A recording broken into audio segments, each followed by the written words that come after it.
Hi, we're Crystal and Marshall, and today we wanted to share with you some of our top tips for saving money when cruising.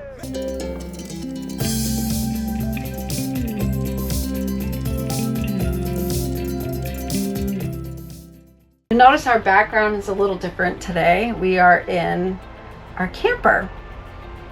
I prefer to call it my Land Cruiser. Land Cruiser. We like to have adventures, all different kinds of adventures, including a lot of cruises. We love to cruise, and so one of the best ways to be able to go on the most cruises possible is to save as much money as possible. So we have found some strategies to help us do that, and we'd like to share those with you today. First one is your sail time should be during a low season or low period. Yes, we've done actually a good amount of research. Well, first we started with just acknowledging where prices were low the first few years we cruised, and then we started doing research. And it's really clear, if you're talking about the Caribbean, that there are 3 times that you have the lowest prices. And it really goes around when kids are in school or not. So right off the bat, if you're sailing in early September, when kids are going back to school, prices drop. Or September in general. Yes. Because even the end of September, we've gotten some really good deals. Yes, absolutely. Then it goes up a little bit, and then when you hit November, December, families are thinking holidays. Again, we're not talking about cruising on a holiday, but around those holidays, prices drop again. Then finally, in early spring, we found that the prices drop one more time. So those are the best times to cruise. Just stay away from vacation weeks and holidays, and you'll find the best deals during that time period. For Caribbean cruises. Caribbean cruises. Yeah. If you're thinking about sailing Bermuda, Alaska, the Mediterranean, it's different times, but think of shoulder seasons when the weather is nice, but not the absolute most stellar. So when the cruise ships start cruising in Alaska, that first month and last month of the Alaskan season is your prime time to find the best deals. And the same thing goes with the seasons for the other places that I mentioned. Mm-hmm. Transatlantic cruises tend to be in April, May, if you're going from the US to Europe, and then transatlantics coming back are usually October. So those are also good times to cruise because transatlantics tend to be like a lower cost per day. So we like to hop on those, but you will pay more for flying back because it's a one-way trip. Number 2, reprice often. Yes, so hopefully you've seen our other video on how we saved $1,500 a couple weeks ago, and that was a very exciting week for us. The key is to just keep checking the prices. If the price goes down, call, submit the form online, whatever you need to do to get your fare reduced. It's a very key strategy to save money on your cruises. Yeah, there's 3 ways of really keeping track of that. One is you can go onto your cruise company's website and just reprice and see if the price has dropped. They sometimes call that a mock booking. You'll go all the way before the credit card, and then if you see it dropped, you call them. You can get a travel agent, which is also a great idea that you can trust to be checking the prices. And also, kind of in between where you're going to get a little help but do it yourself, there are websites that you can put in those cruises and they will alert you when the price drops. And here I'll show you 2 of them. One is Cruise Watch and Visual Ping, and here you'll see the screenshots of those. Tip number 3 is to book early.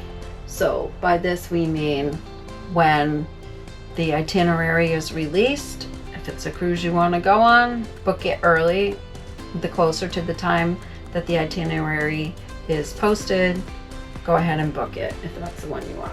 Yeah, the prices will only go up as people start booking the rooms that you want. And that's another thing. If you like a particular room, a particular deck, that's your best time to get the what you want. And remember, with the other one of repricing, if by chance it goes down after their starting low price, you can always reprice. But they do tend to go up as it gets closer to sailing. Yeah, there's a couple of itineraries we saw for October of 2025, and we jumped on them. Yes. And one we didn't jump on, and we were thinking of doing a Panama Canal cruise from the West Coast to the East Coast, and inside rooms began close to $2,000.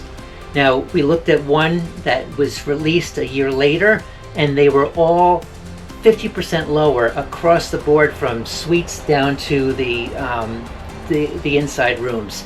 Then I'm sure those prices are continuing to go up as we speak. And that was a 15-day cruise. Yes. Yeah. Yes.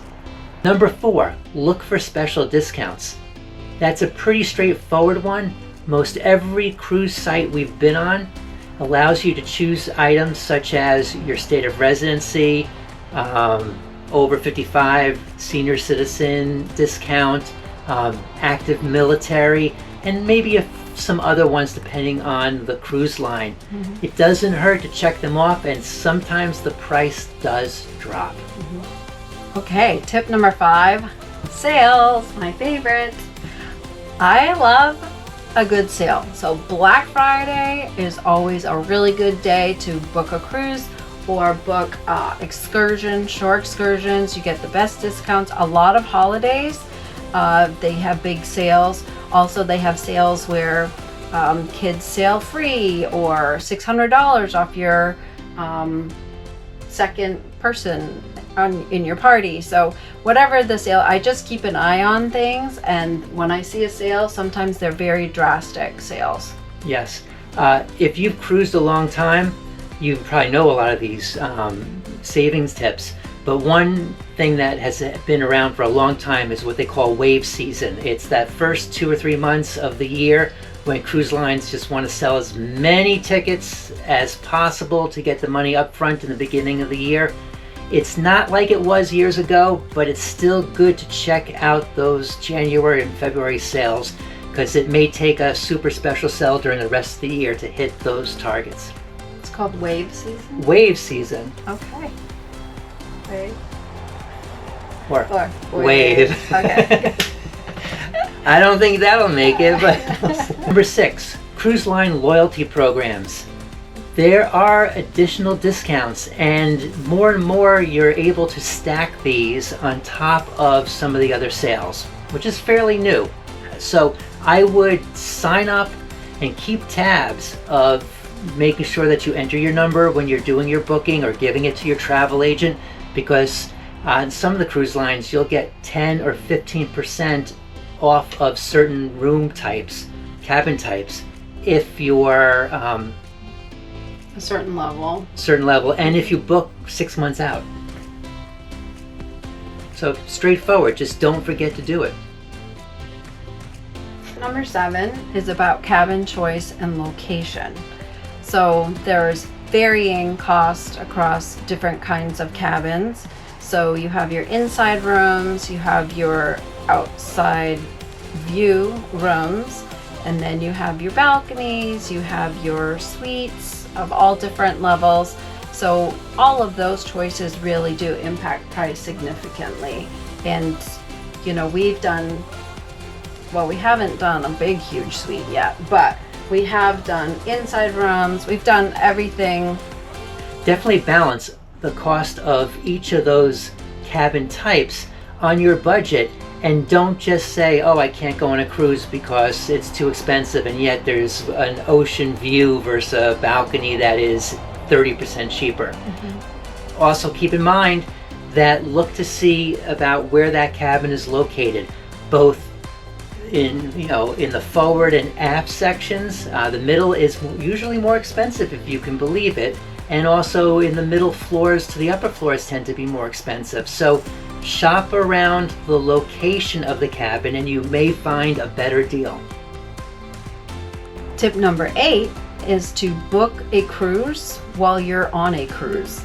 They often will offer a special discount or special sale, or hundreds of dollars of cruise of onboard cruise credit when you book a cruise on board.